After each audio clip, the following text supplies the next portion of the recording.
told your friend you're not okay? And tell me what's wrong and why you never said you felt that way. And guess you're trying to stay strong and fake a smile until I look away. But I've known you too long, it hurts to watch your blue eyes fade to gray as you fade away. As you fade away.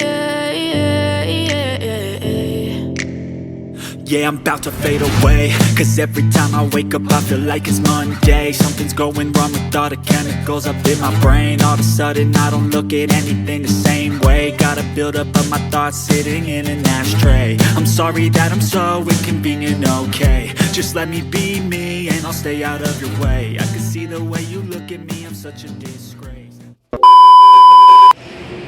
Hi guys, nandito tayo ngayon sa Suzuki Roosevelt Avenue, no? Pero pinalitan na yata yung pangalan ng ng kalsada. Ginawa na yata Fernando Po Jr. Avenue. So baka sa susunod palitan na rin ng Suzuki yung pangalan nila dito, no? Baka itawag na nila sa branch nila Suzuki FPJ. Ang angas, 'di ba? Anyway, habang naghihintay ako sa aking turn at ako ay naboboring na, i-review natin tong napakagandang motor na to. Gixxer din siya. Siya yung Gixxer SF 250. Ibig sabihin ng SF na yan, sport fairing. Kasi tingnan nyo, para siyang sports bike Pero nung sinakyan ko siya kanina, hindi siya masyadong tapa. Parang sports touring. Ganon. So, simulan agad natin sa makina. Ayan, meron siyang 250cc, single overhead cam, 4 bulbs, oil-cooled, na merong maximum horsepower na 26 at 9,300 RPM. Merong 22.2 Newton meters of torque at 7,500 RPM na nakakabit sa 6-speed manual transmission na gearbox. Ayan, monoshock din siya sa likod. Tapos, ayan, Fibre yung calipers, may ABS sa likod. Gulong niya pala, by the way, is 150/60 MRF. Ayan, equipped din siya ng Suzuki SEP.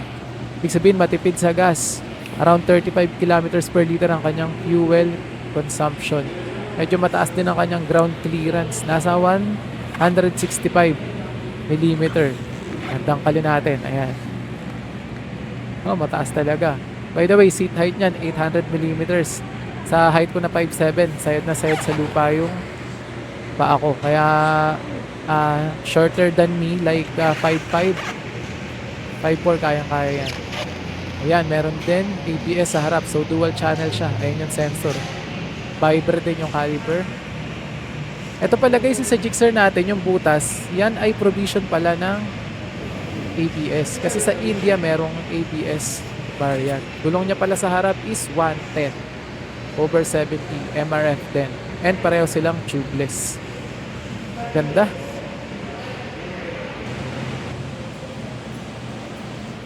Ayan, yung tank niya, laki din. 12 liters din. Katulad rin nung sa Gixxer 155 natin. Handlebar niya, ang ganda. Clip-on. Tapos yung forks niya, nakita niyo, taba rin. Nasa 41mm din yan.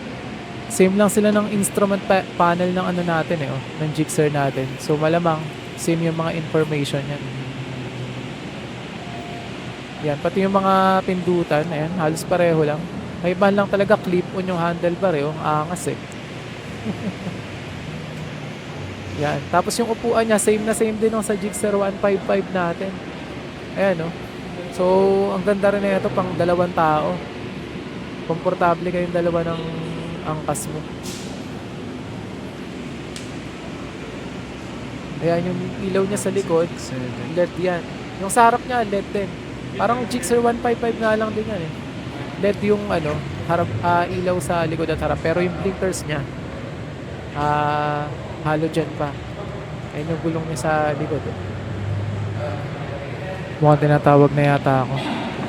So, paano guys? Hanggang dito na lang, Etong Gixxer SF250, siguro eto kailangan mo kung ikaw yung tipong ng rider na gustong simpakin lahat ng underbone na nakakasabay mo. Kasi ang top speed pala nito ay nasa 150 km per hour.